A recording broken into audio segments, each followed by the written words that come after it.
Most people use a Roth IRA at about 10% of what it can actually do, and the difference over 30 years is measured in hundreds of thousands of dollars.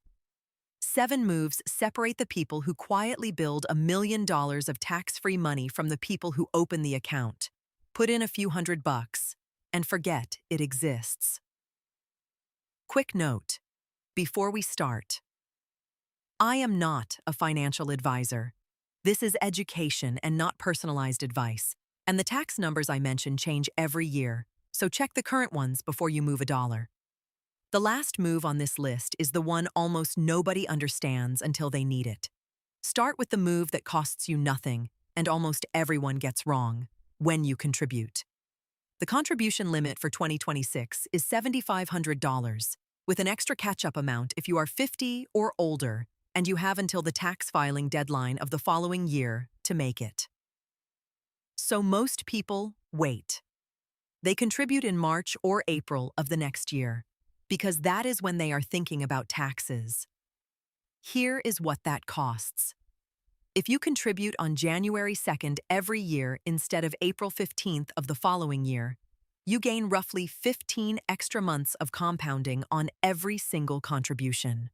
Run that forward 30 years at a 7% average return, and you end up with somewhere in the range of $20,000 to $30,000 more for doing nothing except moving a calendar date. Same money, same account, same investments. The only variable is how early the money got in the door. If you cannot fund the whole thing in January, set up an automatic transfer of about $625 a month and let it fill itself. The people who build serious Roth balances are almost never the people who time anything. They are the people who automated it and stopped thinking about it.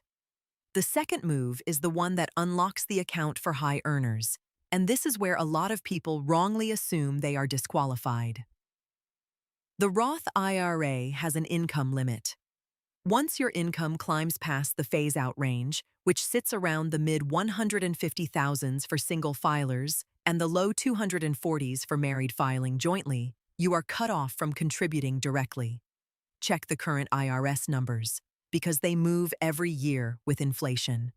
But being cut off from contributing directly is not the same as being cut off. The backdoor Roth is a 2-step process that is completely legal and has been explicitly acknowledged in tax law.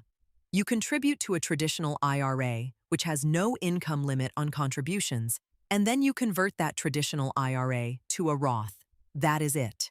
2 transactions, usually a few days apart, usually a few clicks at whatever brokerage you use.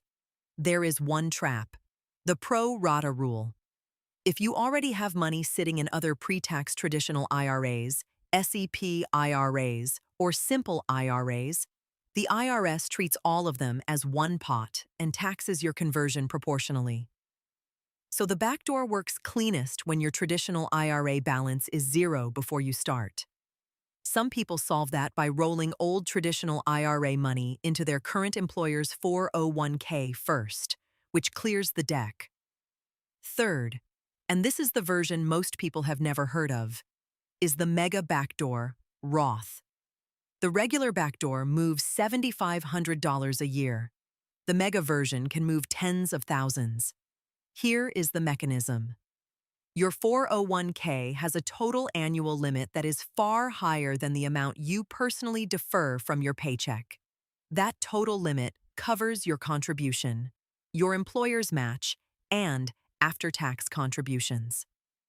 If your plan allows after-tax contributions and allows in-service withdrawals or in-plan Roth conversions, you can fill that remaining space with after-tax dollars and then convert them straight into Roth money. Depending on your salary and your match, that can be an extra $20,000, $30,000, even $40,000 a year going into a tax-free bucket. The catch is entirely about your plan documents. Roughly half of large employer plans support it, and most small ones do not. One email to your plan administrator asking 2 specific questions. Does the plan allow after-tax contributions, and does it allow in-plan Roth conversions or in-service distributions? Tells you whether this is available to you. That single email is the highest dollar per minute thing in this entire video for anyone who works at a company with a decent plan. Fourth is timing conversions to your own income. And this is the move that separates people who think in single years from people who think in decades. When you convert traditional money to Roth money, you pay ordinary income tax on the amount converted in that year. So the entire game is converting in the years when your tax rate is lowest. Which years are those? A gap year between jobs. The year you go back to school. A year with a business loss. Early retirement, after you stop working, but before Social Security and required distributions start, which is often a window of 5 to 10 years, where your taxable income is unusually low. In those years, you can convert a chunk of traditional money, pay tax at 12 or 22% instead of 32, and move that money permanently into the tax-free column. People who plan this well can move 6 figures across at a discount that no investment return could match.